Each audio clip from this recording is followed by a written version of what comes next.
Let's go.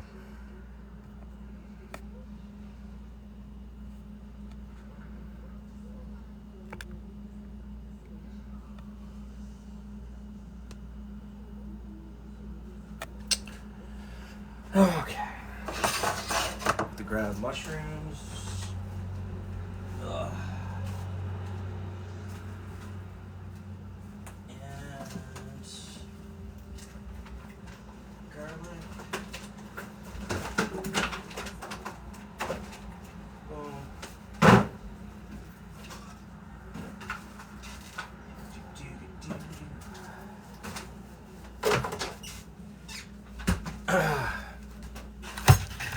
Cool. Think about lag or your sound is fucked.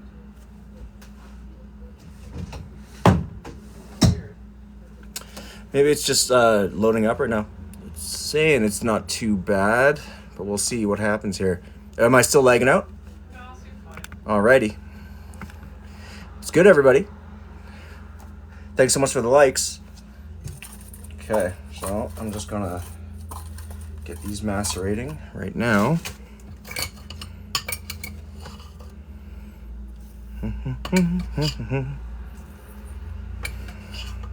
Say 3 tablespoons. Yeah, that'll do.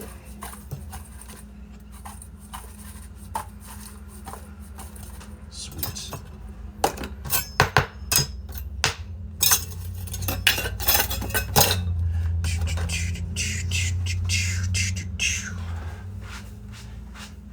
All right.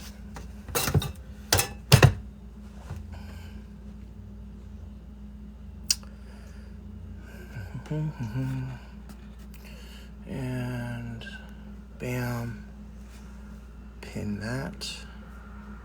Bam. What's up, Shannon? Hi. Hey, what's good?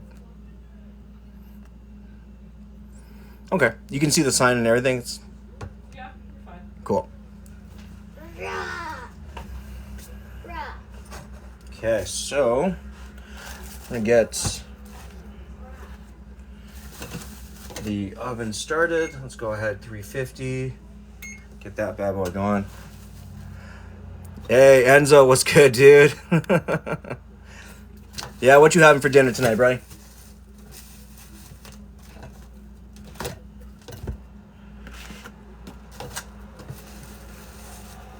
All right, so yeah, tonight I think what I'm going to try to do here, I have some extra of this what do you call it? Phyllo pastry that's kind of starting to get dried out. So I'm going to try to use it up best as I can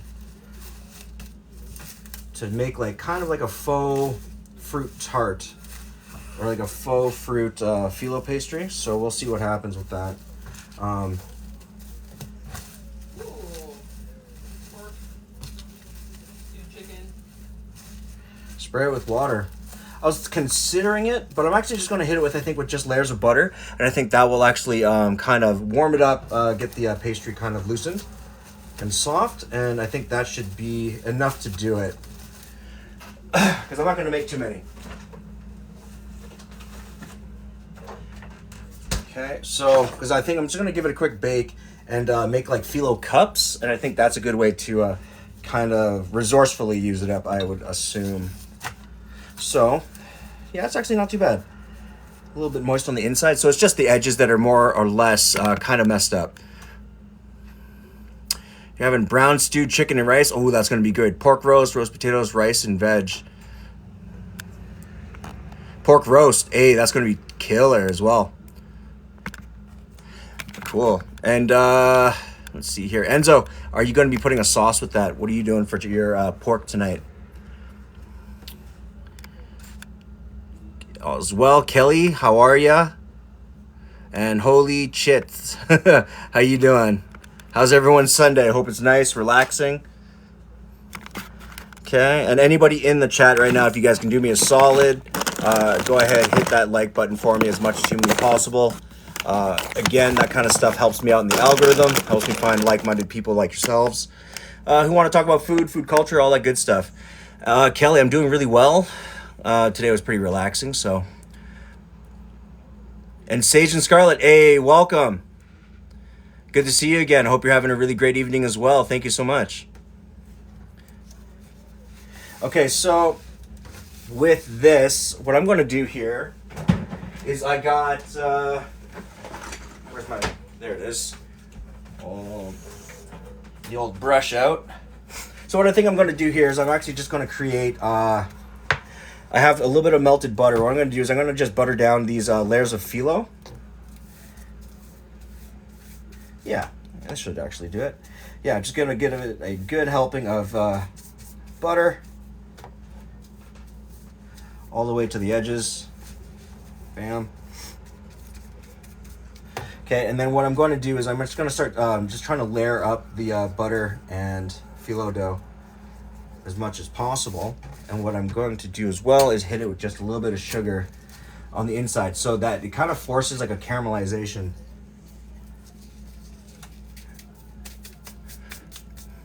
Oh, hey, from Ontario, how are ya?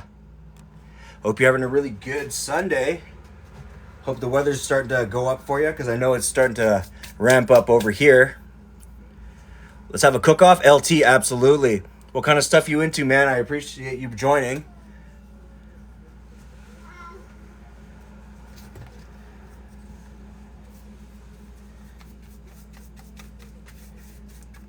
Okay, so yeah, I'm just going to layer up this butter, get this kind of going right now.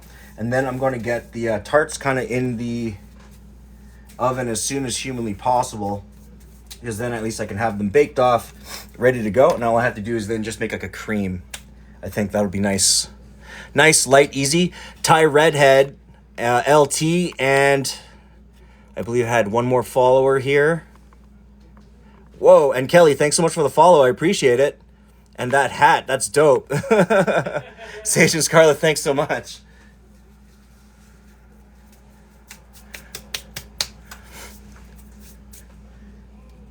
Oh, man. Hey, I appreciate that, man. I'm just over here just trying to do the thing, you know what I'm saying? So, since the phyllo's kind of sticking in layers of 2, I'm just going to just butter out the layers as much as humanly possible and keep them in 2s. I'm not going to try too hard to separate them, because I think they will just start to break up. Sage and Scarlet, thanks so much for the sunglasses as well. But yeah, again, if you guys can go ahead, smash out that like button as much as humanly possible for me. That does help me out in the algorithm, gets me more people in here, like-minded people that love to talk about food, food culture, restaurant culture, all that good stuff, okay? And as well, if you have a quick moment, if you guys can share this live, most likely, if you guys are here, you guys will at least know one other person that would love to be here as well. C and Trish, thanks so much for the follow, guys. I appreciate you guys for being here. Thank you. How is everybody doing today, by the way? All right, so in the pan, I'm just going to go ahead and give that a quick spray. I think I'm only going to really get out maybe 6 or 8 puff pastries, I think. Or not puff pastries, sorry. Phyllos. So, let's do that. Okay, I'm going to go lengthwise first. I think I can probably get 8. I think 8's a pretty good size for them. So that's in half. Yeah. Okay. And anybody new here, welcome to the live. I appreciate you for being here. If you guys have... I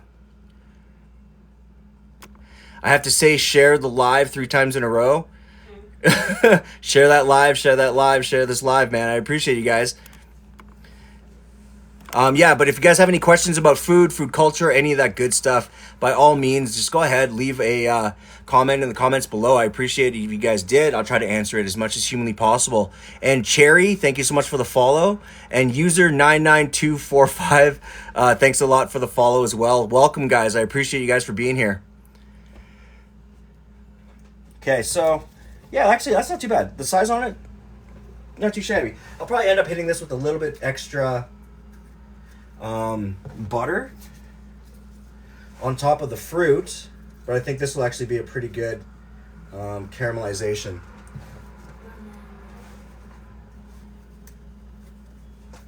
Okay. All right. Get these pockets in. Boom. Cut the rest of this. Yeah, I think that actually gives me a good amount. Okay, boom, like that. Get that into a pan. Okay. Extra butter. You just ate pork tenderloin for dinner. Hey, right on, dude. How did you have it? Like, what was the preparation on it? Did you have sauce? Did you barbecue it? Hey, thanks so much for the follow. I appreciate you. Hey, I thank you so much. I really appreciate it. What a great compliment. And Rochelle, thank you so much also for the follow. Welcome, guys. Ichiban. Hey, nothing wrong with a little bit of that. I'm not sure what you're talking Because Ichiban has been my like go-to. Same with things like Indomie, which I really, really, really love. Because if you haven't tried Indomie, guys, where's your plate? Hey, you know what? Doors open. We got plates on the table. By all means, roll through, man.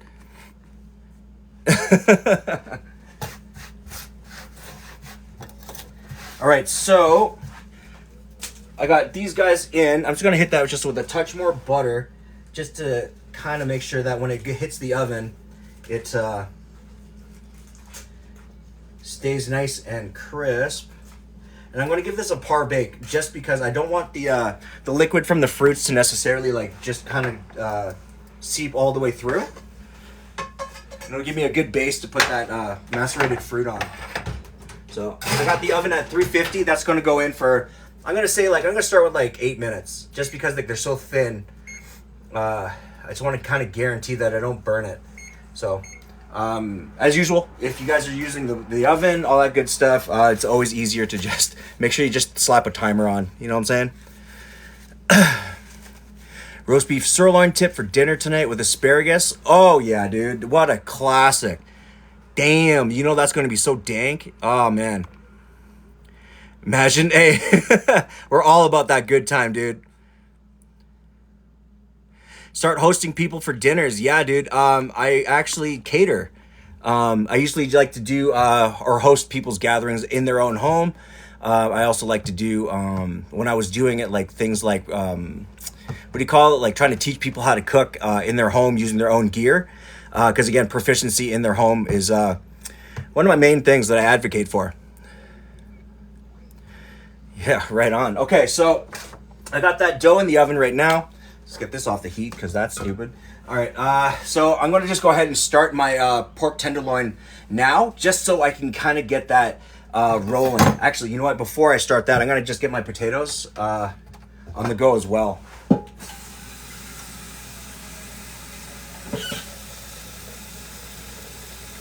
And today I'm going to go with these red potatoes. I have 2 on deck. And I'm just going to give them a quick blanch so that they get soft. Because I do plan on trying to get them as soft as humanly possible. Then I'm going to give them a quick pan sear. So nice and seasoned, all that good stuff. And then it's going to be nice, crispy, but fluffy on the inside. Machiko, thanks so much for the follow. I appreciate you for being here. Welcome. And Majin, thank you again so much for the follow. It's great to have you. I hope you guys have a really great time in here with the community that we're building here. Amazing, full of amazing people, great personalities. Everyone's really worth sharing with. It's awesome. And Britt, thanks so much for the follow as well. Whoa, damn, look at that. Thanks so much for the hat, dude. Sage and Scarlet with the cap.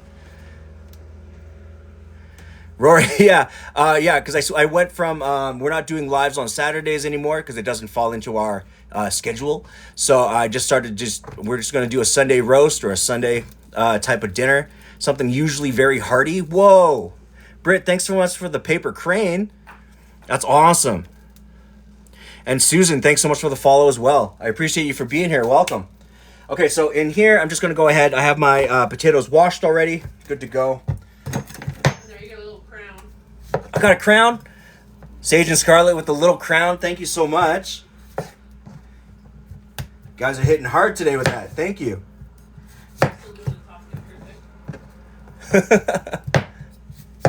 Okay, yeah, so I'm just going to cut the ends off. Get those sliced out of the way. Got a little bit of, there we go, root rot right there. Boom. Pull that off. And then I'm just going to cut that width and lengthwise. Right, give that a cube. Boom. Right, and that can go into the water. For potatoes, if anyone's not used to cooking with potatoes, you don't really have to wait for it to come to a boil before you put your potatoes in. Just like fries in deep fryer oil, I just prefer to just cook them from cold and let the liquid come up to a simmer or to a fry. Whatever's. Oh, what? With the sunglasses, Sage, man. Sage and Scarlett, thank you so much for that.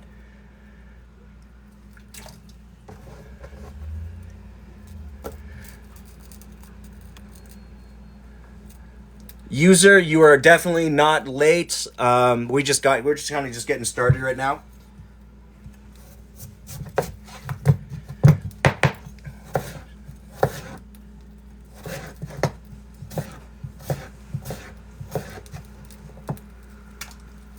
Okay, yeah, that should be almost good.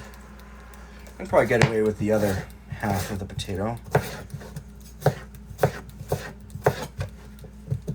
Okay. That, we'll just let that come up to a boil as well. So next, I'm going to be working on the pork tenderloin, and then kind of get that searing, and then I can just go ahead and start on, what do you call it, on the sauce.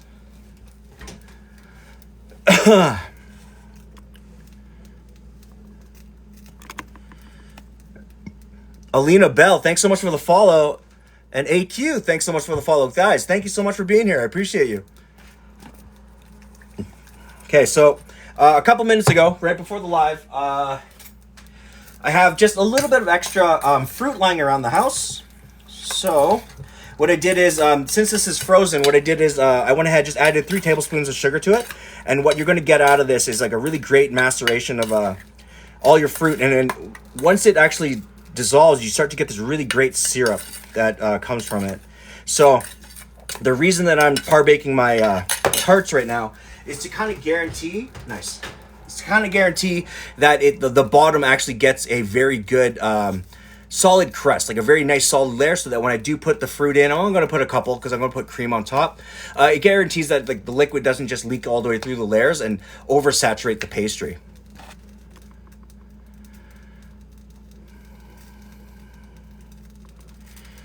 Okay, so that's on the go right there. I'm going to go ahead, get my pan started on about a 5.5. I'm going to get a nice sear kind of going for it, just because for the pork, what I really want to do is I want to just kind of more or less sear it, throw it into the oven, get that going, get my sauce going so that when I pull it out of the oven, I can just turn over the pork tenderloin in the pan and then just throw my sauce kind of over top just a little bit to kind of help it finish braising, and then turn the heat off essentially, right? And then we're going to let it rest.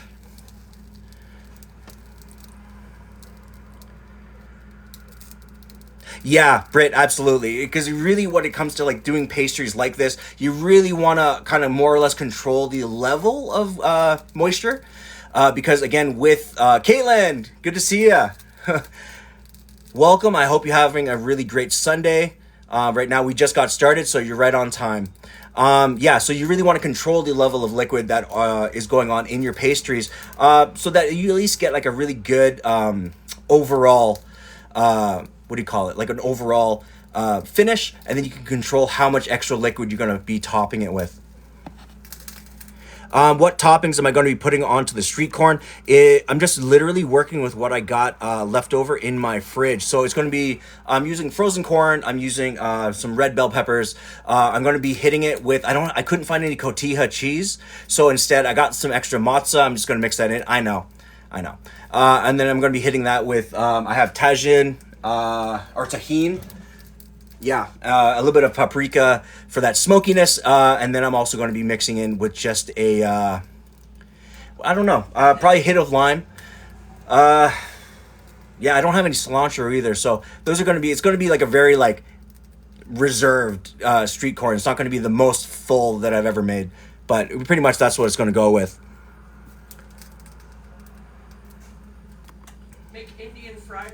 Make Indian fry bread. No, I haven't made that yet, but I do keep getting requests for it, so I will keep that in mind. Thank you so much for the suggestion.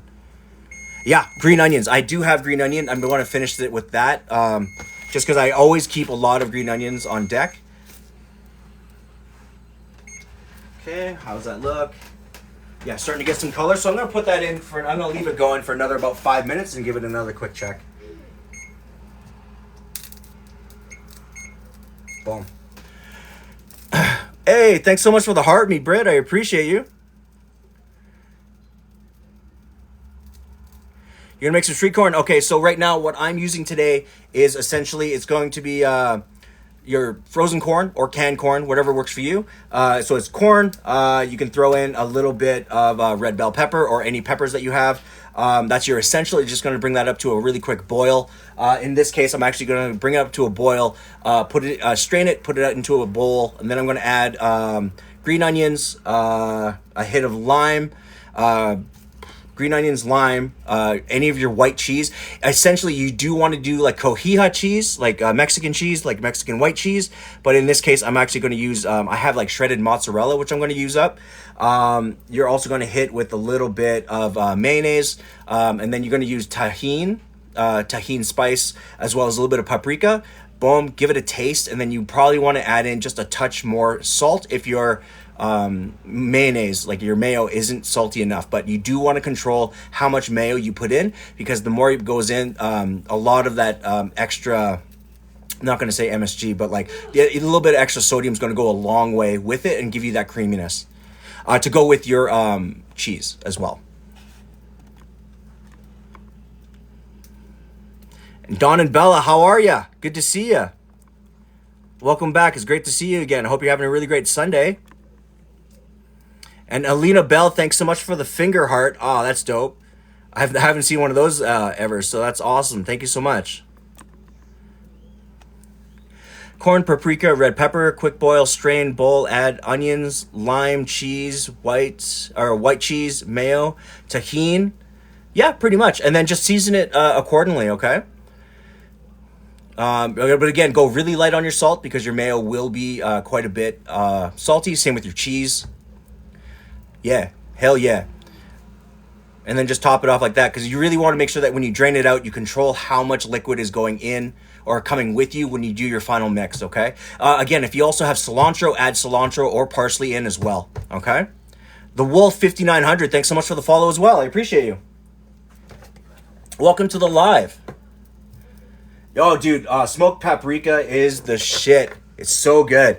And it's really light. It has so much like boldness, depth. You can add to pretty much anything. The best street corn I've ever had in Mexico. Right off the street, on a street cart. That was amazing. You like to cook too and go live? That's awesome. What kind of stuff do you like cooking, dude? And Keith, thanks so much for the follow. Welcome to the live. TJ Parker, I am Filipino. Yes, sir. And Jennifer, I'm cooking tonight a nice seared and roasted pork tenderloin, which I'm going to be starting right away. I'm just using up vegetables that I have here, so I'm going to do a kind of like a faux street corn, as well as I have nice chopped cubed potatoes in the back that I'm just trying to sear right now. Get them pretty soft, and then I'm just going to sear them in a pan, get them nice and crisp. Add some seasoning on them. For dessert, I'm going to be hitting with a fruit and cream, but I am going to be putting it into a phyllo cup, which I do have in the oven. Right now, it's going for another about minute and 20 seconds. I'm going to pull them out once they get a little bit of that color. Hey, Iron Maiden. Yeah, the live started about maybe 20 minutes ago. I'm just kind of getting started, brother. Good to see you, man. I hope you're having a really great Sunday. You make the best tacos? What kind of tacos do you like making, brother?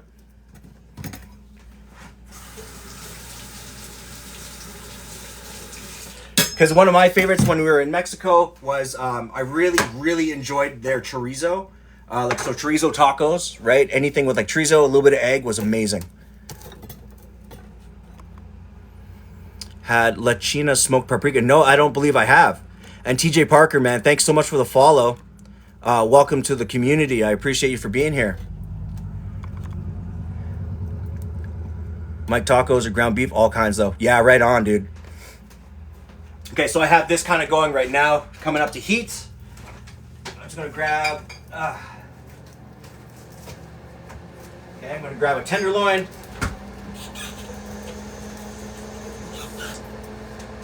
Okay, it's actually just going to give it a split down the middle, just because I want this to fit in the pan correctly.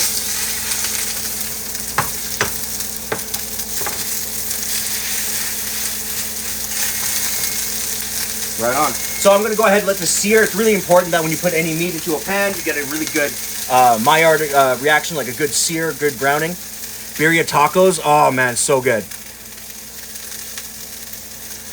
Do I season after I cook? Yes. It's always essential to kind of season as you go. But in this case, what I'm going to be doing is I'm going to give this a really quick sear and shoot it into the oven.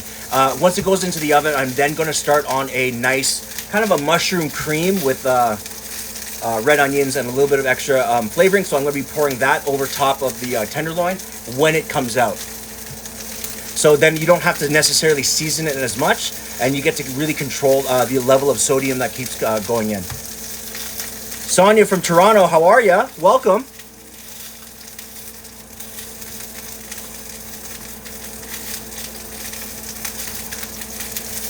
Okay, perfect. So that's going right there. What I'm going to do now is I'm just going to do a quick preparation on some cream. I'm just going to pull out these tarts really quickly. Yeah, see, that's awesome right there. Okay. So you're getting a really nice overall crisp on the sides. I'm gonna let these rest. Oh yeah, and they're actually really nice. You got a good sear on the bottom. Right? So that's perfect. So what I'm gonna do now is I'm just gonna let them rest for a quick second so they kind of just settle down. The centers aren't boiling with butter. And then I'm just gonna put a couple pieces of fruit into each one of them and then just go ahead and refire them into the oven for another like 2 or 3 minutes.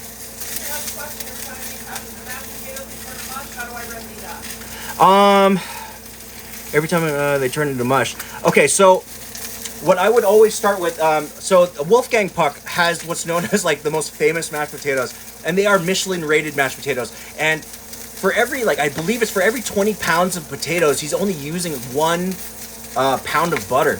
And the reason being is because again, I like adding butter, but I also like using cream. So one of the ways, how you got to ask yourself, first of all, how chunky do you want your mashed potatoes? Or sorry, how thick you want your mashed potatoes? Do you want them to be really, really like clumpy and stuck together? Or do you want a really smooth overall mashed potato? My suggestion for that, or for any mashed potato really, nice, there's a nice char, perfect. So you see, you're starting to get a really nice color overall, right? Right, don't be afraid to push the meat down into the pan to get that really good crisp, okay? And you also don't need that much oil. So to remedy your mashed potatoes is to get your mashed potatoes, peeled, chopped, thrown into your water. And what I would do, in all opinion, is wait till you have the potatoes beyond, or like the step beyond, fork tender. So they're not stiff when the fork goes in, they go in extremely smooth. They go woof, right in. Also, if you can take like something blunt and poke it through and they go in really, really easily, that's when you know they're ready. Secondly, what I would do is I'd turn off the heat, wait till it stops boiling, and then empty your potatoes into a strainer and then back into a bowl with like your butter and your cream. What that's going to do is it's going to cover your potatoes and heat all of your liquids all at once. But then again, I would only start with the butter and maybe a small hit of cream. Okay, and then you're going to take a fork or your macerating device, right, and just start working it out until it's you kind of work out the lumps to the consistency that you like. Yeah, by limiting the amount of liquid that goes into your potatoes initially, you can then start working in how much. You can definitely use milk, but remember, milk is gonna thicken less than cream. I always really love cream and things like sour cream to go into my mashed potatoes because of the density, the milk fat. Yep, I just answered that. Yep. So again, yeah, you can use cream, but I find it's just it's a way of really thinning it versus adding thickness and density, right? But then again, if it's also too, you can definitely add cream cheese. Same thing with your sour cream. You know what I mean, and cheese as well. Because one of my favorite things to do is make a really dense mashed potato, because again, I come from like French restaurants, so I really love like a really smooth, pliable mashed potato that still kind of holds up on the plate. Okay, yeah, Greek yogurt, you can definitely use yogurt, but I recommend if you're going to use yogurt, sour cream, any of those things, you have to eat it the day of, because they will turn the next day, right? Because butter, like aged fats, or like what do you call it, like sour creams and stuff like that, they age within the potato and they start to turn much quicker. Yeah, but I do love packing down my mashed potatoes like a stuffed potato, right? So your bacon, your chives, your cheese, sour creams, just make it dank, dude. Like, just add whatever makes you really happy and go with that, you know what I'm saying? Because again, you know, if you're gonna have mashed potatoes, it might as well be decadent, you know? Because let's be real, we all gonna just be taking naps like after that, right? So, all right. So I'm gonna go ahead and take. I got a nice sear on both sides of my tenderloins. Boom.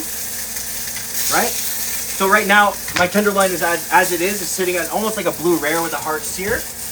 Right. I'm just gonna go ahead and shoot that into the oven. Okay. Only do that though if you have a oven safe. What do you call it? Pan. All right, if you got the plastic and all that stuff, make sure that it can actually go into the oven. All right, so next up, we're gonna go ahead and start working on a nice, just like a simple cream sauce. So I'm gonna put the stove that I have here, the big burner, on roughly like a 3.5, just to kind of get that going. Okay, I'm gonna use a little bit of this extra butter that I got for the spanakoppitas, or the the phyllo dough. All right, let's get that in there. Cooking with an air fryer, I'm not against it. I don't really have a lot of experience with an air fryer, to be honest with you. My parents-in-laws, they fuck with the air fryer quite a bit, more consistently. So, to be honest with you, for certain things, it definitely works. But I find a lot of people overuse the air fryer, trying to cook everything with it. Because you can't, as much as I love the idea of using less oil, you can't really replace deep frying in some respects. But again, yeah, I'm not too I don't hate on it. Glass noodle salad, yeah, dude, I love a good glass noodle salad. Especially like ones from Thailand or Indonesia, Malaysian as well. Those are also all amazing. Okay, so I'm just gonna go ahead. I'm just gonna start with the butter and garlic. Okay, yeah, give them a quick crush, and you just gotta chop them up real, not rustically, but you do want to get them to a small, consistent size, because I'm going to be cutting up my red onions as well to a smaller size. Right, and at this point, you're going to want to just make sure that you're working down the aromatic vegetables. Okay, so I'm going to go with a little bit of red onion, just about a cheek's worth. Here we go. That's right, just the side, nothing too crazy. Just because I didn't want to have to go get shallots. So if you don't want to have to buy shallots, you want to get the most out of it, because cost is a big factor these days. I just recommend just use a red onion, no big deal. Glass noodle salad. Actually, I don't even know the name personally. There's a few recipes that do use it, but if you hit me in the DMs, I can actually look at my Filipino cookbook that I have. It's from the 70s, and it's one of my favorite things to reference, because again, it's all the classic recipes.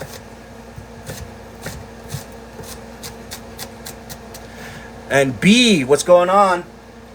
Welcome to the live. It's great to see you. I remember saying he barbecues even with her, and I said we had 2 barbecues. We just wanted to Oh yeah, oh yeah. You got to barbecue. If you're truly Canadian, that barbecue won't turn off. Yeah, rain or shine, snow or not, you're going to be using it. Yeah, but I do have a more of an older barbecue that we use the shit out of, which I then converted into more of a smoker. Bridget, hi, how are you? Happy Sunday. And Machiko, no problem. Yeah, but be sure to please hit me in the DMs to remind me. I have a terrible memory. Yeah, Sonia, they're like thin glass noodles. I believe that you'll still find them made in China, but they're also really popular in Korean cuisines as well. which is, in my opinion, awesome. They have a great chew. You can have them hot or cold. Like you'll usually have them, even in Korean soups. They have this wicked like Korean, what do you call it? It's like a cold noodle soup. Yeah, it has like a little bit of ice crystals on it. It's served super cold, but it's amazing. Super refreshing, but extremely spicy. Okay, so I got my garlic. Starting to get a good amount of color. Perfect. All right, I'm just gonna kill the heat just a touch more. Use my wood spoon. Okay, so what I'm going to be doing here is that slowly I want to just bring up the, get these red onions kind of more or less more clear. Okay, because we're at this point, what we're doing now is we are essentially just trying to saute them to the point where we're kind of releasing the aromatics and lightly caramelizing the onions while getting a good caramelization on the garlic, right? Because the more brown you can get your garlic, the more intense the flavor you can get as well. Yeah, Hakka food is amazing. We actually have a Hakanese restaurant nearby. They do an amazing... Oh, what? Hey, look at that. That's awesome. Thanks so much for that. And yeah, B, thanks so much for the hat and mustache. I really appreciate it.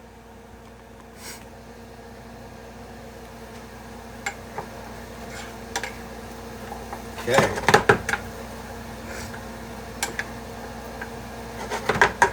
Yeah, so now I'm starting to get a really great... It's starting to become really nice and clarified, right? Nice and soft. The juices are starting to come out of them, so you're going to eventually start getting a good caramelization slightly on the onions. So what I'm going to do now is I'm going to go ahead and throw in just a little bit of mushrooms into it. Hey, thanks so much for the TikTok. Get a load of this guy. And Sonia, yes, I am from Canada. How about yourself? I'm from Calgary, Alberta. And Denver Broncos, thanks so much for the follow.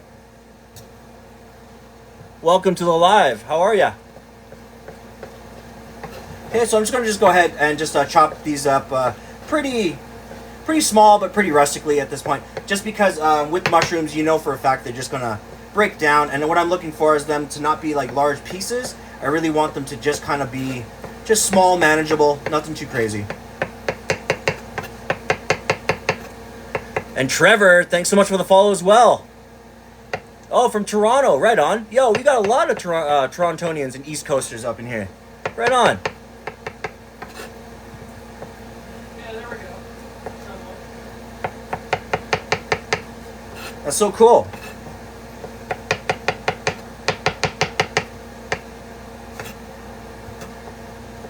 All right, so I'm just going to go ahead. Yeah, we got a lot of Canadians up in here, that's for damn sure. Started cooking. Where would you recommend to start learning from? To be honest with you, if you're not going to go to culinary school, the University of YouTube. Yeah, just or like go and find like what I did as before I went to culinary school. I got really into like Food Network when it was brand new here in Canada. JC, thanks so much for the follow. Welcome to the live. I appreciate you for being here. What do we got here? We got Niagara Falls. We got Sudbury, Winnipeg, Kingston. Whoa, that's so awesome. And CJ, thanks so much for the follow as well. Vancouver. Yeah, we have a few Vancouverites that pop into my lives as well. That seems to be a main thing. So a lot of people from Ontario. We got a lot of East Coasters. We got like the Newfoundlanders. We got the Labradorians. You got North Bay. Right on. Lynn, good to see ya. I hope you're having a really great Sunday as well. How are you? Waterloo. Damn. Wenda Burgundy, thanks so much for the heart, me. I appreciate you.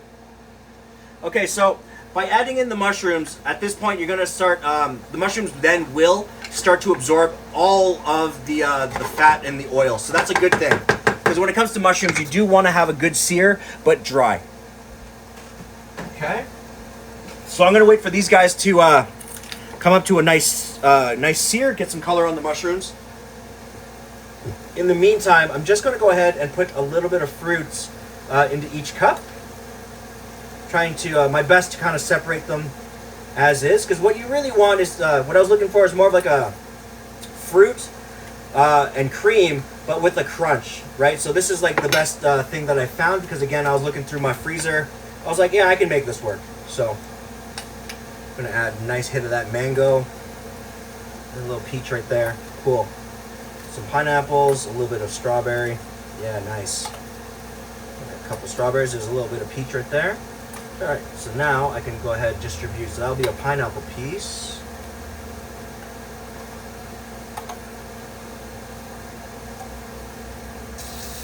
Okay. Right there. Got a little bit of peach right here. Who can use it? There you go. And a little hit of that strawberry right there. Awesome. Don and Bella wants to know what Anders is doing. I replied, causing problems. Hey, you know what? I love the fact that like I go on live and pretty much the only people I get is Canadians. I couldn't be more proud, to be honest with you. Hell yeah, you all in attendance. Sapporo, what's good? What did you make today? Oh, they're gonna say something dope and wild, I guarantee it. Hey Cruz, what's good, bro? You made some pho? How'd it turn out? Tell me, please. Yes, sir. Right on, guys.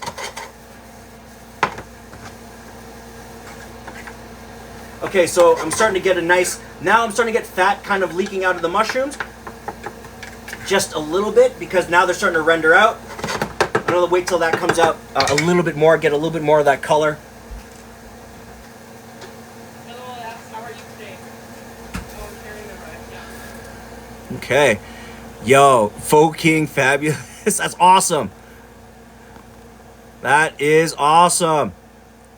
And Mello, I'm doing really, really well, man. How are you today? I hope you're having a really great, relaxing Sunday. Karen, good to see you as well. Hope you're having a really great day. Hope you're having a really relaxing Sunday as well. Natalie, thanks so much for the follow. I appreciate you for being here. Colette, hi, how are ya? Bridget, what you did with the fruit, because it didn't happen on live. Oh, okay, cool. So, Bridget, the fruit is frozen. I just had like an extra bag of extra frozen, just leftover tropical fruits. And what I did to them is I let them kind of defrost in a bowl, right? To that, it's roughly like a little bit over a cup of just kind of sliced fruits. And then to that, I added 3 tablespoons of just granulated sugar. Okay, it's the same thing that you would do with strawberries or anything like that. And you're just going to just give it a quick mix and just let it sit there. Come up to room temperature. It's going to self-macerate and all that good stuff. So then you are ending up with a little bit of this really cool fruit syrup, which is awesome. But then it also naturally helps bring out the sweetnesses from all the fruits that you have in your tarts. And Chef, do you grow herbs or veggies indoors? No, we used to grow like indoor herbs. Like when we buy, we used to do this thing where when we buy the green onions, keep the stalks. You can actually puncture the stalks on the side with a toothpick, leave them roots in the water, and then they'll just regrow or regenerate brand new green onions.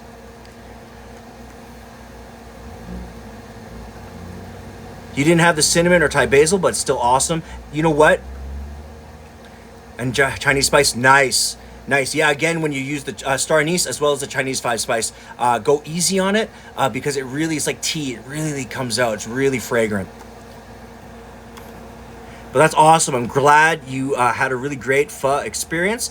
Did you end up putting any pork or beef or chicken into it? Oh man, I'm super excited that you ended up making it. That's awesome.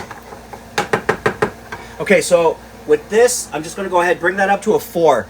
Okay, and then I'm going to go ahead and deglaze the pan. Ooh, this is stuck. Oh, you did chicken? That's awesome. You already had it in the fridge. Exactly. It's all about really making it work, right? And I really appreciate stuff like that because when it comes to pho, it doesn't have to be like exactly like the restaurant. You can really make it work for what you have, and you still end up with an amazing product. Okay, so to the vegetables in the pan, I'm just going to go ahead and hit this guy with roughly about a tablespoon's worth of the Kraken. This is just a dark rum. Usually you would use something like cognac or I guess technically you can use like a cognac or a bourbon or something like that, like a whiskey, because essentially what we're doing here is we're not really trying to encourage the rum flavor necessarily. What I am after is that the wood flavor, like the smoked flavor. And Daniel, thanks so much for the follow. I appreciate you for being here. Birria tacos, absolutely. The way I do the birria, in all honesty, is in the slow cooker. So I'll make a video of that when beef becomes a little bit cheaper here as the summer months come. Yes, apple cider vinegar, just to kind of add like a level of sourness that the lime just doesn't bring to the table, like a savory sourness. But I hope you didn't add too much. Just that little bit of splash into your gigantic pot of stock would do it as well.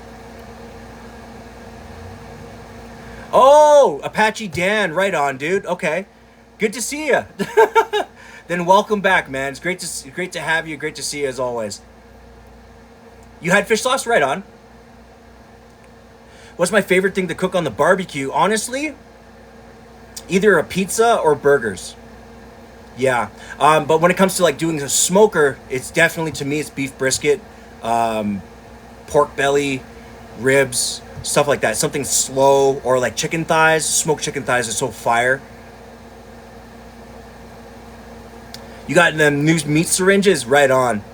Yeah, yo, hey, honestly, meat syringes are amazing for a lot of things. One of my favorite too is if you do the hot sauce in your chicken, finish, so like when you roast the chicken, put the hot sauce in before you roast it, I guess, right? Then when you finish, put more Guinness into your syringe, and then finish and let the chicken rest with the Guinness injected into it. So as it rests, it absorbs that raw, yeasty, kind of dark flavor. You don't want to use a crazy amount, but just enough to actually impact the flavor of the breast, the thighs, the drums, all that good stuff. Yo, I know that brisket smoke ring, when it's done right, oh my fuck, it's so fire. Okay, so now this is all reduced down. Nice, yeah, you got that little bit of earthiness from that.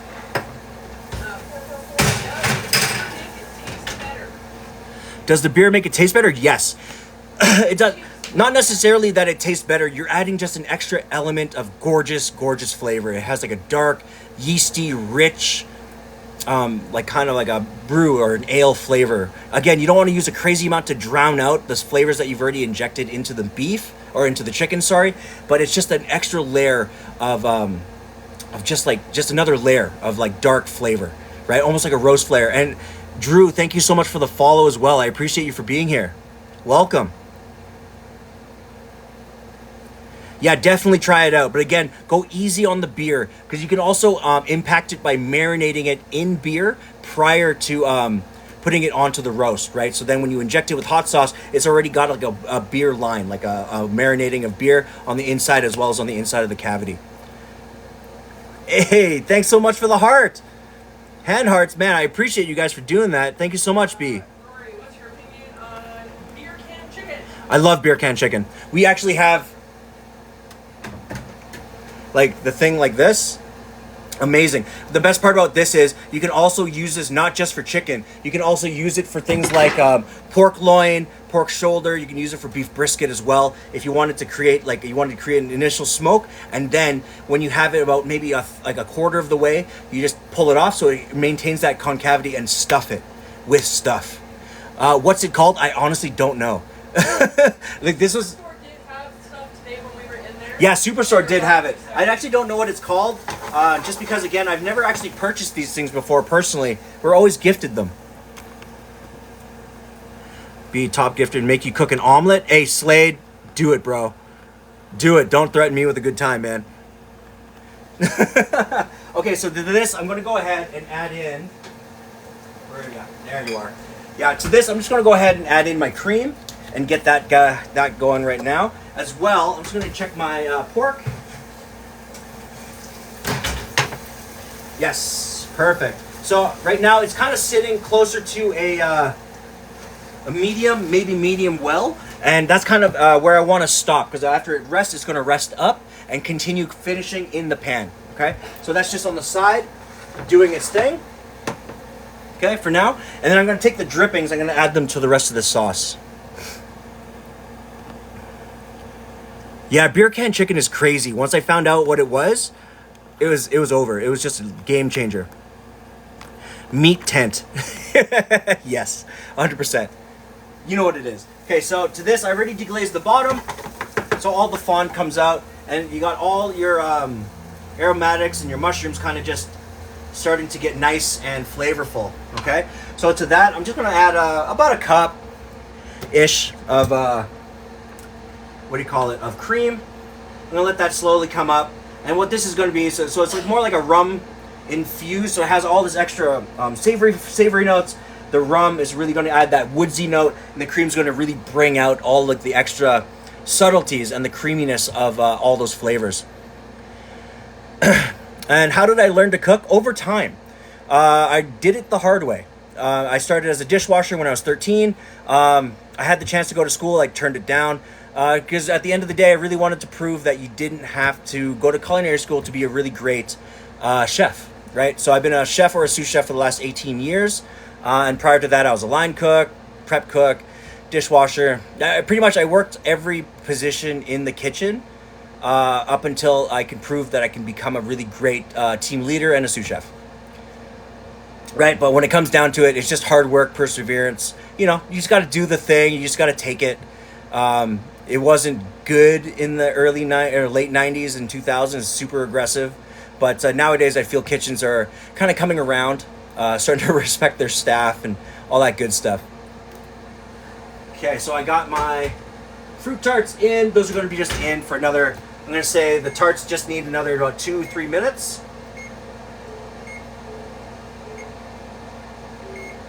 Yeah, let's go with 3 minutes. Just to kind of let them sink, and then they should finish that caramelization. So once they rest, they'll caramelize in a way that's... Hey, nothing wrong with prepping, man, because again, when you do prep, it really gets... prep is all about now applying your things like theory, knife skills, hand-eye coordination, communication skills. Those are all things that are extremely important when you become a higher level line cook, or a sous chef, or a leader, when especially it comes down to the being busy. I need to add more lentils to my food. To be honest with you, I barely use lentils, but that's actually a good point. Because again, I haven't made like mongo from the Philippines in a long time, and that's one of my like top 5, top 10 Filipino dishes. But thank you for the suggestion. I will actually make a note of that, because I do actually enjoy putting lentils into again, any stews, I even make lentil sauces or curries and stuff like that, which I find amazing. It's on the list? Right on. Yeah, Britt, to be honest with you, this is again why I have stepped out of the kitchen. Quad Amp King, thanks so much for the follow. Does Quad Amp mean that you play guitar? Because if it does, I dig it. But to be honest with you, dal is amazing. Oh my god, yeah, with some pita and rice. Oh, Jesus. Yeah, and some fried crispy shallots on top. It's one of my favorite things. Especially like when it comes to Indian cuisine. Same with like chickpea curry. What was I saying? The problem with working in a kitchen, again, it's extremely...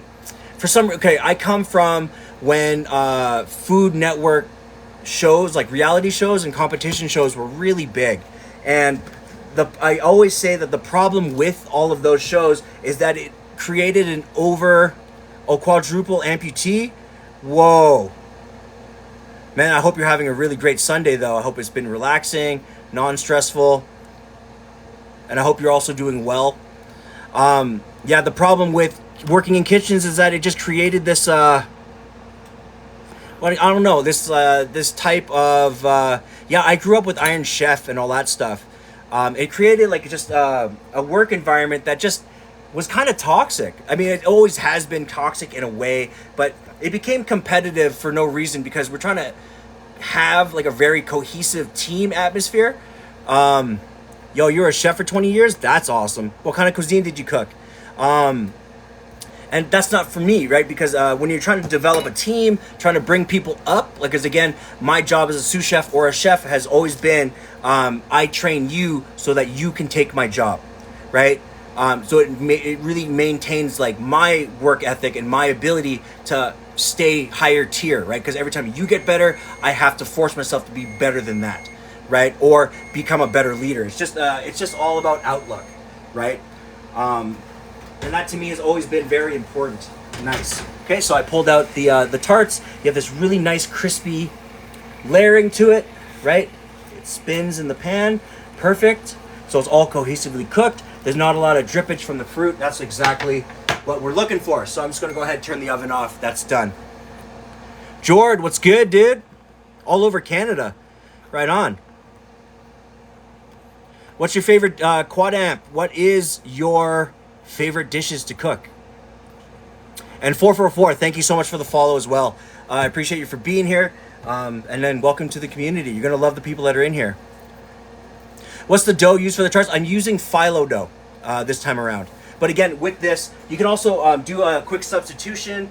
If you wanted a more, I guess, more sumptuous dough, you can also use pie pastry. You can also use puff pastry as well. It's really whatever you have on hand to make the tart. I do recommend using like a pie or a puff.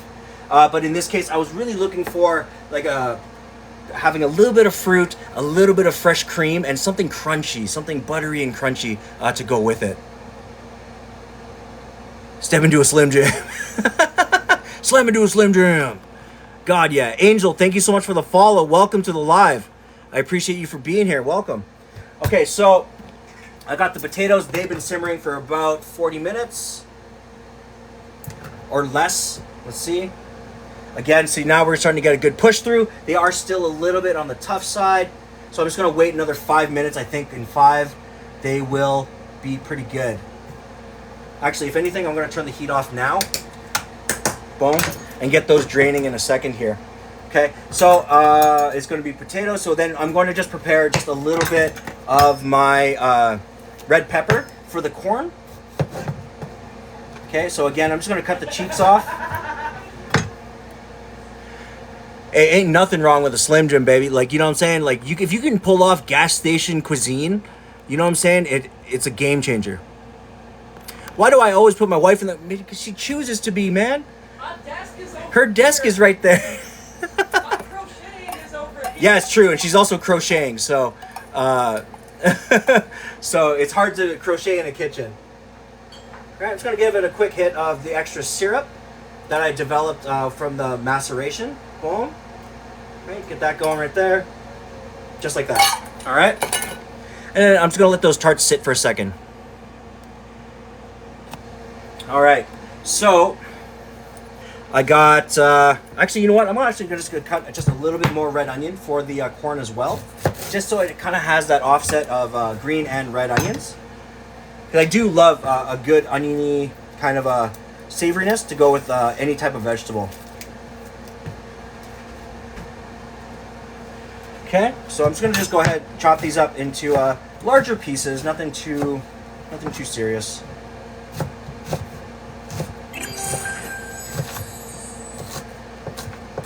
Okay. 50% of my goal. That's dope. Thank you guys for that. I appreciate it. Okay, so into a 1 liter, I'm just gonna go ahead, throw my red onions that I chopped up. Again, you know, it's for corn, so as long as they're roughly like the same size as the corn, it's all good. Okay, you don't want a crazy amount either because you don't want to overpower the corn flavor.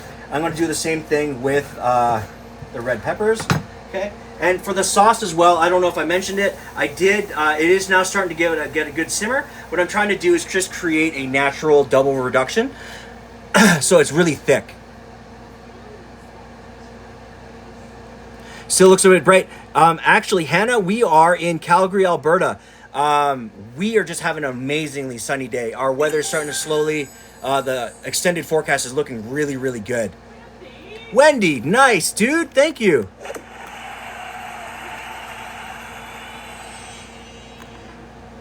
Thanks so much for that. I appreciate it. Yeah, our weather's just starting to get a really great uptick in sunshine and all that stuff. Keeping in mind though, and we are like one of the sunniest places in Canada. I think that's our claim to fame here.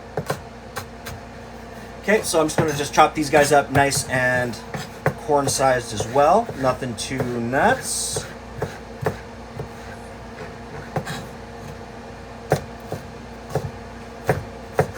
Okay. Yeah, it is, dude. I love, because I've been waiting for the sun to come out. It's been gloomy, not gloomy in like a bad sense, but it's just been dark. You know what I'm saying? It's just been dark. And as much as I love darkness, I really, these days, am enjoying the sun a lot more. Whoa, what is this? Yo, this thing keeps doing that. What? It's telling me I'm not live. You're live. I see you. What? Okay, here we go. That. Yeah, it's just like, it's making me do that puzzle thing in the middle of my live, which is nuts. It never used to do that. Okay, so now that's just reducing. Cool. Let's see. So this is now rested. So this should be sitting at pretty much like a mid-well to well done. We're just going to have a quick look. Yep. Right, so it has a slight pink, right? As it's resting, it's just going to maintain tender, all that good stuff. Right? And it's just natural as is, right? So nothing too crazy.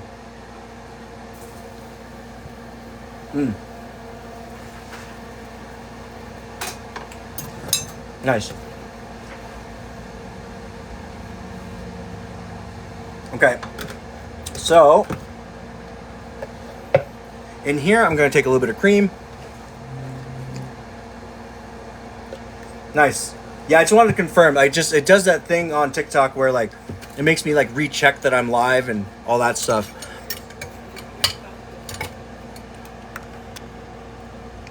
And Deborah, thanks so much for the follow. I appreciate it. Devin Hughes, how you doing, dude? Good to see you. I hope you're having a really great Sunday. Okay, so I'm just gonna about a cup of cream. I'm just gonna go ahead hit it with another 3 tablespoons of sugar. Okay. What happened to that whisking attachment? There you are. Okay, and again, I'm just going to use this coffee whisker because this thing is actually really good for like random shit like whipping cream. Devin Hughes, thanks so much for the follow, bro. How are ya? Welcome to the community. Okay, so after I'm done whipping this, I'm going to go ahead and I'm just going to strain out the potatoes and get them cooling off so that when I sear them in the pan, they will be nice and good to go. And Shay, thanks so much for the follow as well. Welcome to the live. And welcome to the community. You're going to love the people that are here. Great personalities, amazing people, just awesome.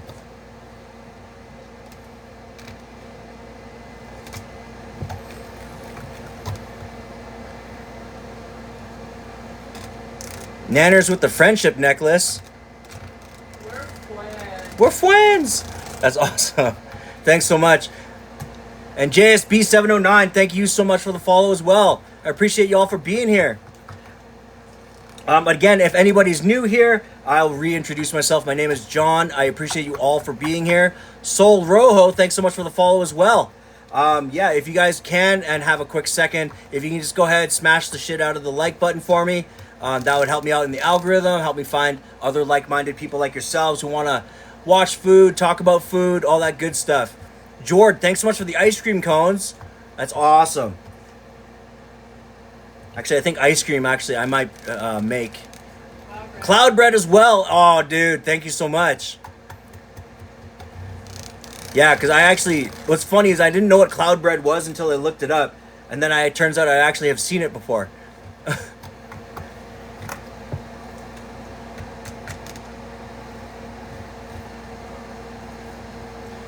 Just make sure that doesn't stick. Perfect. Boom. Yes, it's essentially, I believe it's either Norwegian or Swedish or something like that, but it's basically just like a sweet, like a milk bread, like a Japanese type milk bread, but like Norwegian or like Northern European, and it's icing and then sprinkles on top of toast, and it's. There's a version of it in Australia called fairy bread. Oh yeah, it's Butter a. and sprinkles. That's right. Shannon's saying there's a version of it in Australia called fairy bread. Very, very, I guess the same or similar.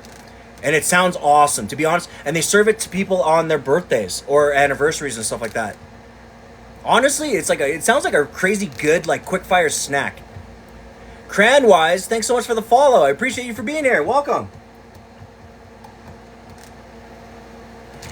Okay, so I got this cream. It's almost there.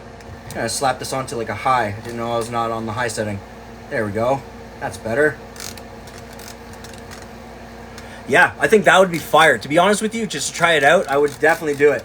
But if you can, one of my recommendations is if you can get Japanese milk bread to go with it, and you do, if you have the Japanese milk bread, do the fairy bread or do the cloud bread. But also, if you get a chance, do the Japanese fruit sandwich. It looks amazing, to be perfectly honest. All right, so then I got this almost mixed up. It's almost thick, so I'm just going to go ahead and give it a small splash of, vanilla extract.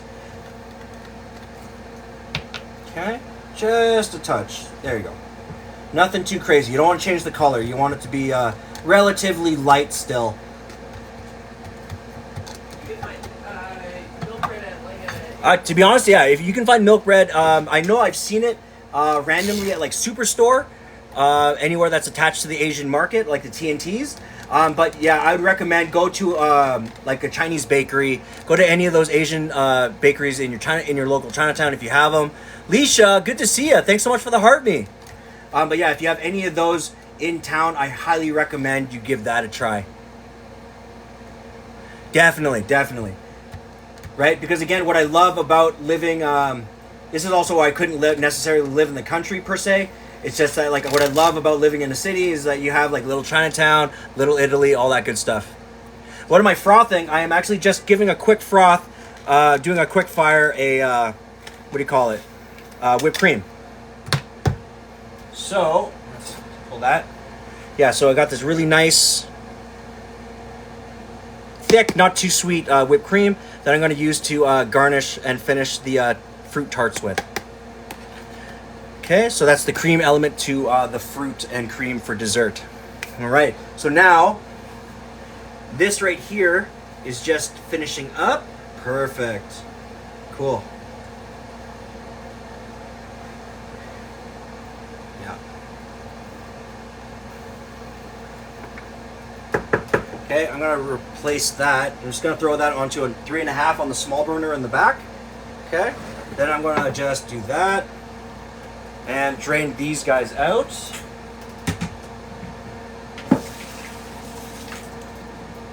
Okay. And then I'm just going to go ahead and fill this back up with just a hit of water. You don't need a crazy amount of water for your corn. They don't need to be like fully submerged. Right? I'm going to put that back up so it comes up to a boil really quickly. And again, to that I have my red bell peppers and my red onions. Let you have some. Hey, man, come on over. I got tons. Are you talking about the Japanese cheesecakes? Yeah, Wendy said she wanted to try some. Oh, man, yeah. When it comes to your Japanese cheesecakes, buy, I hate to say it, man, buy like 3 Mr. Beast Followed the Live, hey? Right on, dude. Welcome. I appreciate you for being here. Welcome in. Hope you're having a really great Sunday. I highly recommend do yourself a favor and buy like the 1 liters of if you can find them, like the 1 liter or the half liters of the egg whites, because you definitely, and then obviously a tray, like a 30 pack of eggs, because it will take you a couple goes to kind of get the gist of making the Japanese cheesecake as a whole. I think it took us longer to do the Japanese cheesecake right than it took us to do macaroons. Yeah, actually that's true, because we perfected the macaron recipe 100%, but like it took us forever. Man, Mr. Beast with the shares, man, thank you so much for being here. Coming in clutch on the sharing. But yeah, the Japanese cheesecakes, how many takes do you think? 12? I don't think, it was at least 10. Yeah, we did like 10 Japanese cheesecakes. Whereas the macaroons, I think total between the two of us, it was like 5 or 6. Yeah, we did. Yeah, that's right. We did like 5 or 6 each. Man, it killed me because I just couldn't do it correct. Again, I'm just gonna just flat out say it. I'm not a good baker. Like when it comes to like doing things in the oven, I try to be a good baker, but like sometimes I just don't get it, you know. And it really comes down to how hot it is outside. It's all really the elements of all that, right? And to me, it's really important to kind of make sure that you mess up the first couple times, anyways. Just because then you kind of have a gist of how to do it, right? So then you can really refine your technique as you do it as well.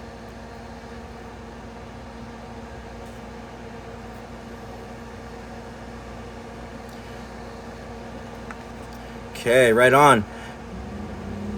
Right on, right on. If you guys can, go ahead, hit that like button as much as humanly possible again for me. Like always, it just helps me in the algorithm, helps me find other great, beautiful, like-minded people like yourselves, that people that want to talk about food culture, all that good stuff. Can you describe the difference to Alicia? Because I would say it's not as dense of a cheesecake. It's not as much cream cheese in it. It's more like It's, how do I describe? Okay, so what Japanese cheesecake is essentially is it's very similar to its cousin, which is the Japanese pancake, right? Really airy, really light, but super decadent, super creamy, super lush. For likes, yeah, I'm trying to get up to like 20,000 if I can. That'll be awesome. Yeah, and then a regular cheesecake is very dense. It's very pushed. You know what I'm saying? It's just yeah. And is that a goat? Am I looking at a goat? How's dinner coming? It's coming along swimmingly.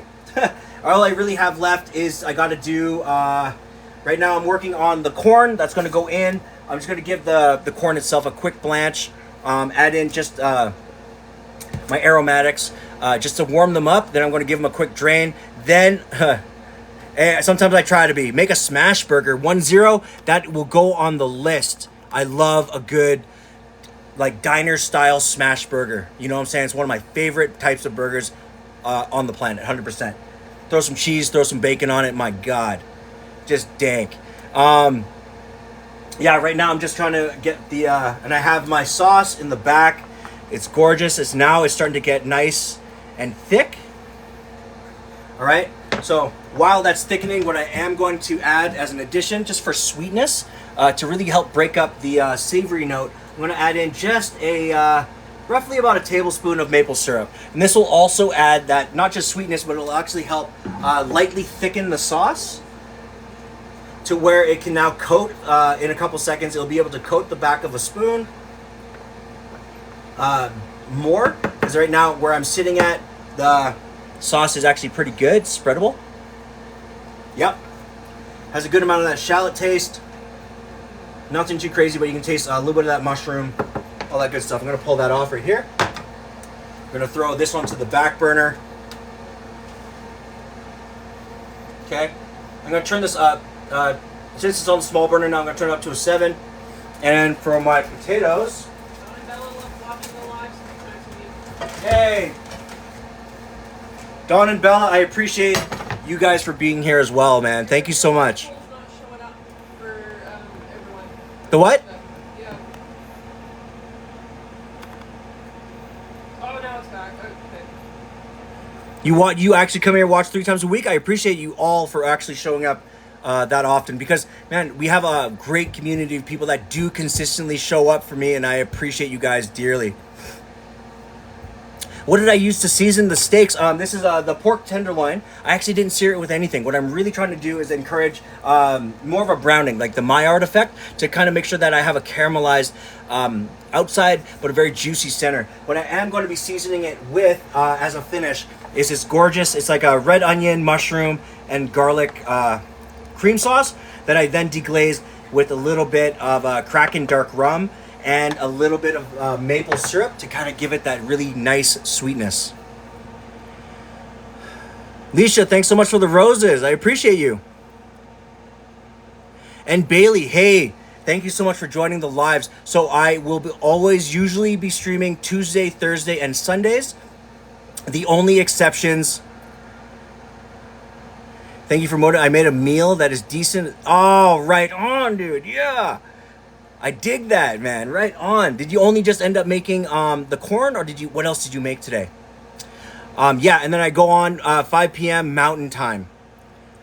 Pretty much every one of the things. The only exceptions is when I do have because I'm also a filmographer, a sound engineer, all that stuff. When I do have a gig that requires me to use or to be on either on a Sunday, Tuesday, or a Thursday, I will then just have to replace one of those days with the day before or the day after, okay? But I will always let you guys know when I do change my schedule.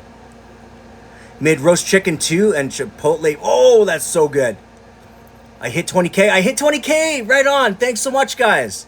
Street corn. Yes, Lamborghini. So what street corn is, this is my at-home version of what I had left over to kind of make like a Mexican type of street corn. So it's simmered corn. It's going to be with a little bit of red pepper, red onion, as well as then I'm going to just heat it up, drain it out. Then I'm going to be hitting it with a little bit of mayonnaise, a little bit of white cheese. So in this case, I'm using, I think it's a little bit of mozzarella.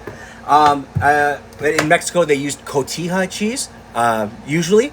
I'm going to be hitting it with a little bit of lime, a little bit of lemon. I do have tahini and a little bit of paprika, right? So it's going to be a smoky kind of, like, again, street food. Like it's going to be kind of a smoky, sweet, and savory kind of corn to be on the side of the pork tenderloins.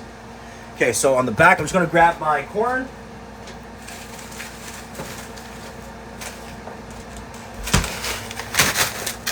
Yeah, dude, I think it's going to be a nice, overall very nice, savory kind of dish.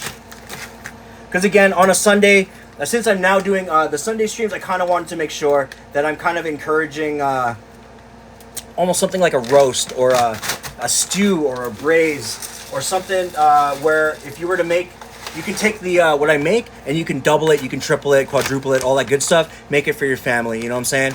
And make it for your friends if you have people over on your Sundays. It's just one of those nice, wholesome, really hearty, kind of makes you want to take a nap kind of meals.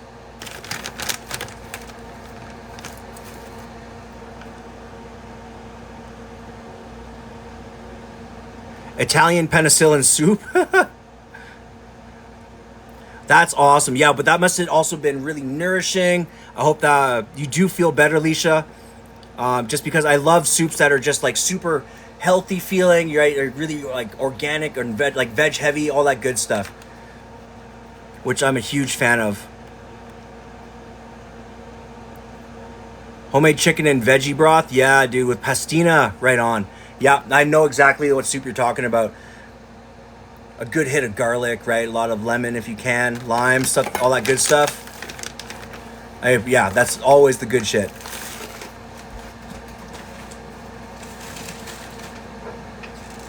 Okay, so I'm trying to get my pan up to more of a roaring heat. So it's going to be sitting about 5.5, almost 6, right? Because I'm then going to take out the potatoes, throw them in, and then I'm just going to season them really simply with like Montreal steak spice. Okay, and while that's on the go, I'm going to get my green onions just kind of chopped up so I can have that as my finish for my, what do you call it, for my corn? What's your death row meal for 1-0? Death row meal. Death row meal, hey? Fuck. Oh, man, I'm flat out. Oh, man. Shit. I used to have a death row meal. And then that changed into something else. Now I don't remember what it is. To be honest with you, do I have a budget? Is it like the usual death row meal where you have like $54? Then I'm going to say like a 12-ounce onglet steak, seared really hard to blue rare, duck confit potatoes with Maldon salt, seared and charred broccolini. Boom. Then also a side of Korean fried chicken. Dark meat only. Spicy. Then for dessert, I really want like one of them like mad French Montreal tartines. So it's like a quadruple different chocolate mousses stacked as a cake, sliced 3 inches thick. To drink, I mean, if I'm going to die, I am sober. But if I was going to be executed as my death row thing, it would definitely be 3 liters of Ryan Diet Coke. 3 liters of Ryan Diet. Oh, I'm going out like it, like, you know what I mean?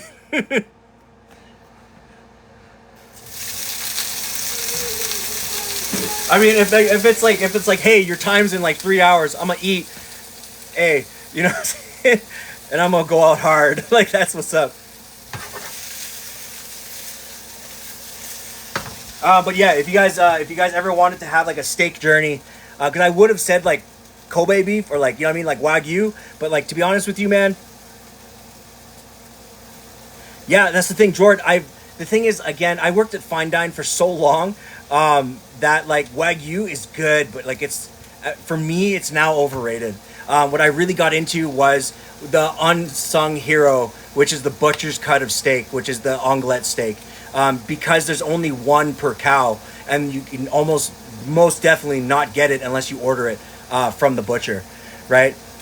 And to have an onglet steak, seared, really hard, blue rare, lots of seasoning, right? Cut really thin right across the grain on top of duck fat potatoes. Damn, with some nice charred broccolini and like nice charred vegetables, fire. You know what I'm saying? But I have had Wagyu. I've had was it True Lineage or is it True Lineage Wagyu imported? That so it's not a hybrid of what we have in Alberta, which is the AAA Cab Prime, hybrided with Wagyu, like a strain, like a Kobe strain. It was actually true Wagyu. That was like a true A5 lineage breed from Japan, from Kobe. It's good. It's really good.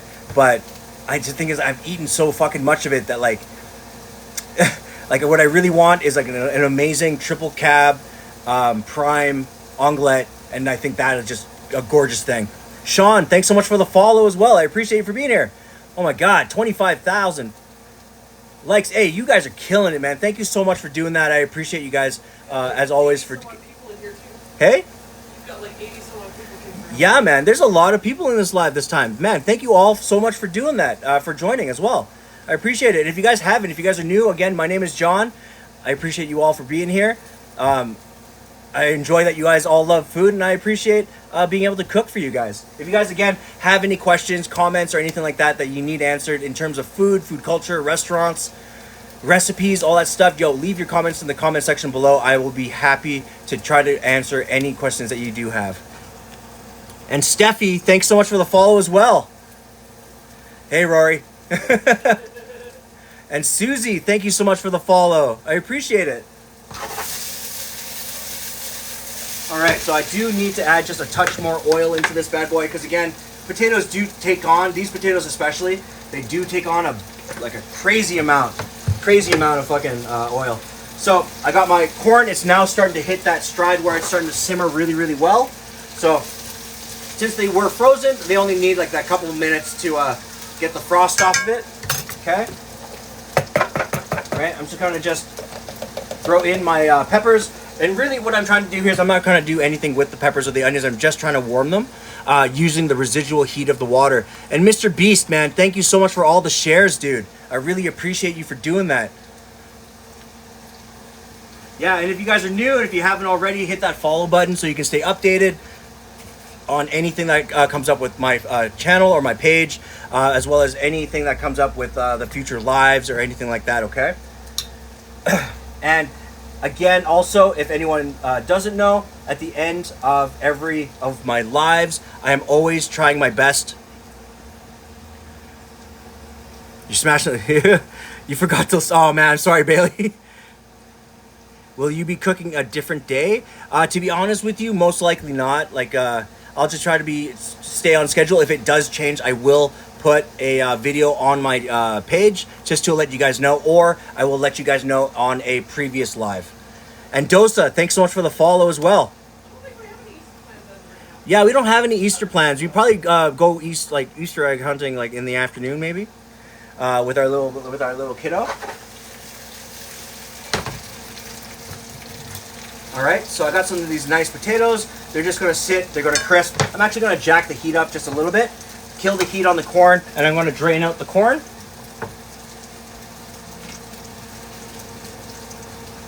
Right on.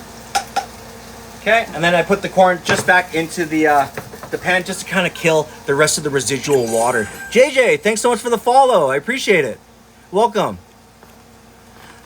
All right, so this will go, boom, that's nice and ready to go. So yeah, so you got this really nice bit of butter, bit of caramelization happening on the bottom. All of it's very crisp. So this will be a really nice finished product. So like I was saying, if anybody's new here and doesn't know, what I try to do at the end of every one of my lives is try to get video and photos of all of my final dishes. I've been kind of slacking on posting them just because I've been really busy with the short film and all the audio stuff the last couple weeks, but I'm back on that train, and I will be reposting all of my replays of these lives on my YouTube channel. So if you guys want a closer look at the food, be sure to check my page, hit that follow button so you can get updated on when I do post them, and I try to get all the close-ups and all the plating styles so anyone that's interested in learning how to plate as well can see that, like, a really nice, clean, aesthetically pleasing homemade plate and how we do it. Do we have any Easter traditions? To be honest with you, I would go with that, Bridget. Chinese food is, like, especially on holidays, is a no-brainer for me. But usually if we did like any type of dinner, like if you went over to like our in-laws, like Shannon's mom, we'd most likely do like it's usually like a beef roast or a ham, right? Yeah, she usually picks a family dinner and get everybody together. Yeah, because like I know her mom loves to get people together, but we always usually end up doing like a roast. Roast, mashed potatoes, carrots, broccoli. It's always kind of the usual fare. A shit ton of gravy. You know what I'm saying? All that good stuff. S. Spencer, thanks so much for the follow as well. I appreciate it, guys. Welcome to the live. Used to do ham dinners with scalloped potatoes. Oh man, that's such a classic. And I haven't had a scalloped potato in the longest time. Oh my goodness. Okay, so now that the corn is almost pretty much drained, what I'm going to do is I'm going to go ahead and hit. I have a brand new thing of mayonnaise, so I'm going to go ahead and hit with a little bit of mayo. Oops, there's the lid. Okay, so I'm going to hit with the thing of mayo. You calm down. Yeah, scalloped potatoes are just fire. Like, it's just one of those like dishes that you just seldomly have unless it's a holiday, you know? Okay, so I'm just going to put maybe 3 or 4 tablespoons of mayonnaise into there. Wow, just like that. Okay, then I'm going to hit with just a little bit of that green onion. Okay. Nice.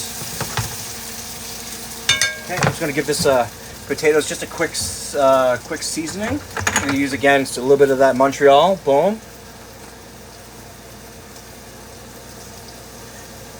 All right, this is going to give me some of that nice peppery flavor, as well as a little bit of extra garlic flavor that goes in. Boom. So this, it's your mayonnaise, green onions, and I'm going to add a little bit of cheese. Where's the cheese? It's right there. It's right there. Got them. All right, so I'm going to hit it with some of that white cheese. Boom, in there. And to make sure that it kind of offsets with a little bit of a sour note, because I will be hitting it. I do have a little bit of lime, but I'm going to finish it on the plate with the lime. I do want to hit it with just a touch of sour cream. Okay. And again, at this point, you can also add in your parsley if you have it. You can add in your cilantro if you have it as well. Since I forgot to pick those things up while we're at the... Yeah, these Clubhouse spices are expensive, but I usually only get them when, like, you see them, on sale. Because, again, the little ones, they always fluctuate. They're usually either $5 or $1.50. Yo, Beast, I appreciate you, man. Thank you so much. Yes, that is true. I do end up also inheriting them. Okay, so with your street corn, just go ahead. The reason I left the cheese on, just to kind of just warm up, is that when you give it a stir, you're going to now start getting this gorgeous, like, you're going to start getting these wicked cheese pulls. Okay? You can add more cheese to your liking, but I just want to use the cheese more to kind of add to the creaminess, so that it's not just straight just mayo, right? And again, when this is, has cotija cheese, it is a little bit saltier, so use that more sparingly and to your discretion, but I do recommend go all the way, use a lot of it. It's a gorgeous thing. Okay, so I got these crisping right here. Boom.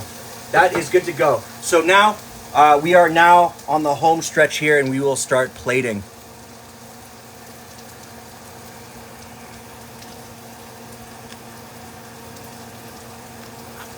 All right, so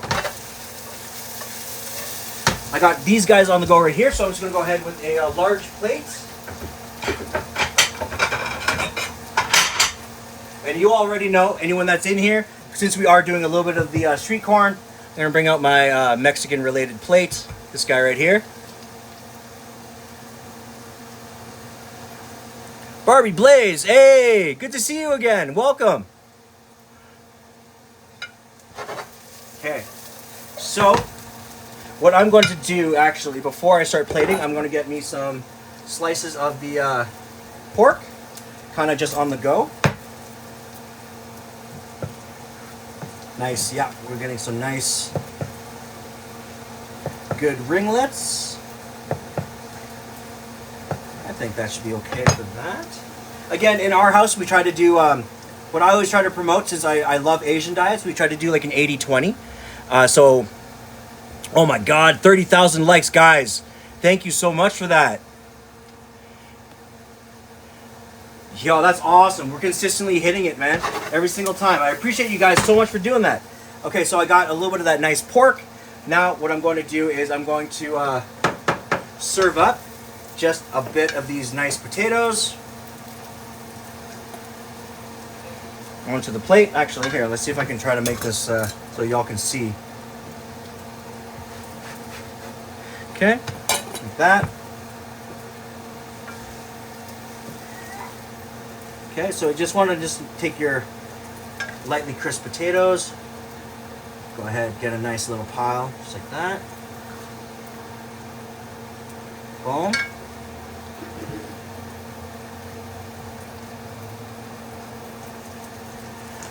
Okay. Now that the everything is nice and cohesive with your street corn. Oh, you know what I actually forgot? Can you just announce your live schedule real quick? Okay, so my live schedule, guys, for anyone that doesn't know and would like to know, I am on Tuesdays, Thursdays, and Sundays, 5 p.m. Mountain Time. Natalie, yeah, dude. Hey, you're welcome. No worries. She Nouveau, thank you so much for the follow as well. Welcome. I appreciate you for being on the live. Okay, what I did forget, guys, that is my apology, is that in this guy as well, what you gotta make sure you add is tahini, right? This is what truly makes it a Mexican street corn as well. Where is my paprika? If I don't have paprika, I do have chipotle. There you are. Yes, hell yeah. Right, so then a little bit of that paprika is going to help add that little bit of extra smokiness to the corn, because again, smoky and corn, an amazing pairing, okay? So give that a quick stir, and now it's ready to plate. Yo, tahini and chamoy on pineapple, oh man, have you ever had it frozen? Right, you freeze your pineapple, then you put the chamoy on top, right, while it's frozen, and then you hit it with the tahini. Amazing. Okay, great. Great, great, great.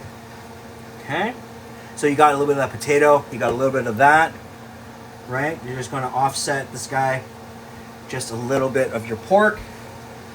Boom.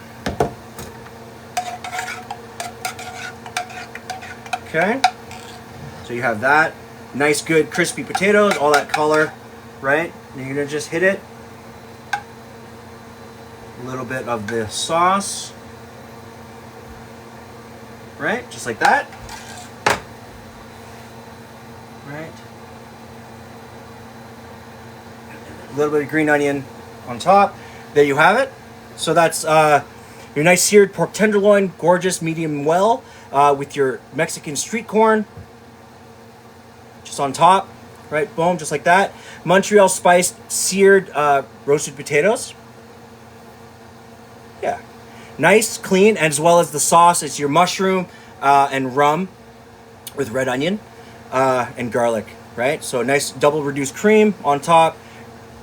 Yeah, food coma, you're damn right. Like, we just finna have a nap after that.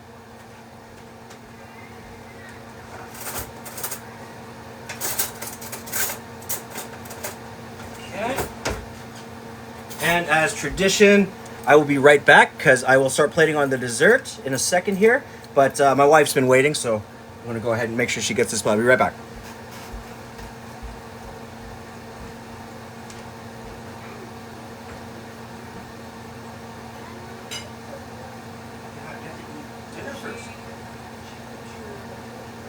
Oh, she grabbed the whole lunch bowl again, so she ate both today? Okay. I'll give you dessert.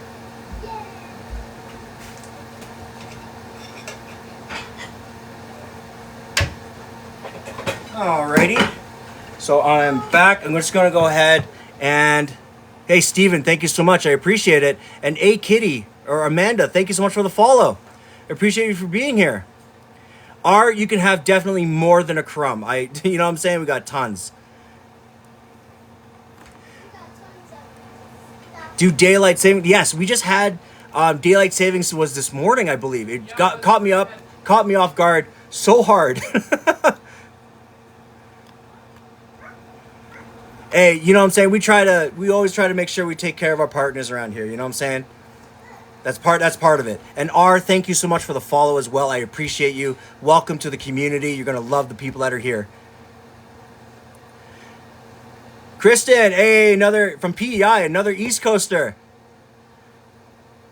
Right on, welcome. I appreciate you for being here. Okay, so for this, very simply, I'm just gonna make a small plate for my little lady because I know she wants a little taste. So again, I just gave the cream just an extra couple minutes to do its thing. Okay, and it's going to be served just like this, nice and simple. So it's creamy, it's decadent, but very crispy and light at the same time, and just a light sweetness overall. You know what I'm saying? Good dispersion of the butter, very crispy. It should be awesome. So I'll be right back. So you can give this to my little lady. Okay, I'll be right there, honey.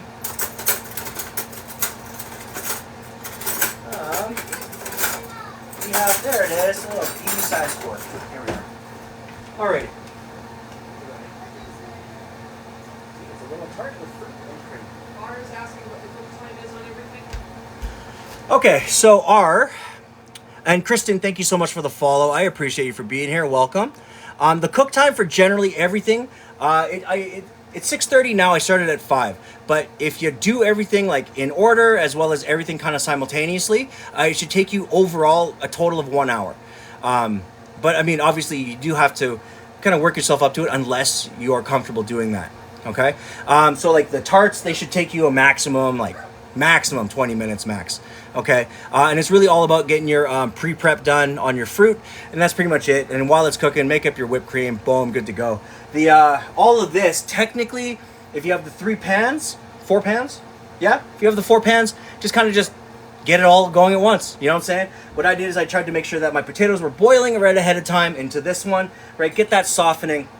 While that's on the go, you're going to go ahead and get your pork seared, put into the oven. I put the pork in at the same time I was kind of cooking my tarts. While that's in the oven, go ahead, start your cream. That's going to have to take a little bit of time to reduce. And then just start your mise en place for your other components for the street corn, stuff like that. But if you do want a kind of a heads up or a refresher on what I made this evening, go ahead, please hit me in the DMs. I'd be more than happy to give you the rundown and any other tips if you need them, okay? How long to make that dessert? Yeah, roughly about 20 minutes max. Right on. Okay, so for this will be the last dish. I'm just going to go ahead and let's go ahead and finish the big dessert. All right. So again, as a lot of people do know, since I do cook a lot, In our house, we always have just like this thing of ganache that always kind of exists. If you guys want a rundown on how to make a basic chocolate ganache, by all means, please just hit me in the comments, or not in the comments, in the DMs. I'd be more than happy to give you the rundown, right? But in this case, it's all really simple, really easy to do. Okay, so I'm just gonna put a small little bit of ganache just on the plate, right? And then I'm just gonna give it a quick smear, just like that. Okay. Let's do peaches and strawberry. This is a nice little mix, right? So just a little bit of that. Then you're gonna hit with just a small little quenelle of cream, just like that. Okay. And there you have just a fruit and cream on spanakopita or on phyllo. Got to do the schmear, you know it. All right. Again, you can omit the chocolate. You can also do caramel. The best part about doing it inside of a bam. The best part about doing it inside of like a phyllo crust is you can kind of, just like pie crust, you can kind of just do anything that you want. You can replace this with like canned cherries, the pie filling. You can do even pumpkin filling. You can do like a pumpkin pie version of this, which I think would be a pretty amazing fall and wintertime dish. Really small, really compact, but high flavor. As well as the chocolate ganache, you can omit that. You can use caramel. You can use Nutella if you have it. Just sky's the limit. Just be nice and creative, right? And if you guys do end up using this kind of a recipe, please send me pictures. I would love to see the creations that you guys do, and if I can, repost them onto my Instagram and onto my TikTok page here. But I think that's pretty much it. We are coming up to the last bit of our time, so I do want to say thank you guys. Thank you so much for being on this live with me. I appreciate every single minute that I get to interact with all of you. If you guys haven't already, hit the follow button so you can stay updated on anything that we do on this page, as well as anything coming up. Wow, oh my god, we got way up there, almost 35K. Damn, you guys are killing it, man. But yeah, again, a reminder, I am going to be taking video, photos. I'm going to be reposting a close-up of all the food that I always do on all my lives, as much as humanly possible. And if you guys can, hit the follow button, stay updated, and you guys have a really great rest of your weekend. Have a great rest of your Sunday night, and have an amazing week. I will be back on Tuesday, 5 p.m. Mountain Time, Thursday, 5 p.m. Mountain Time, and Sunday, as usual, 5 p.m.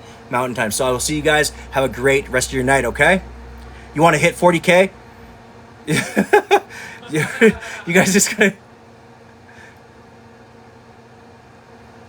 Yeah, user 43, thank you so much. Okay, Rory, I'll let you hit 40K.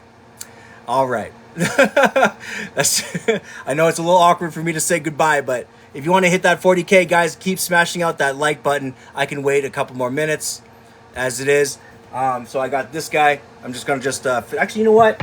While I'm here, I'm just going to go ahead and just finesse the shit out of this thing while you guys go ahead and hit that. So what I'm adding is I got a little bit of this crushed peanuts, which I think would be a really nice addition to accenting the chocolate.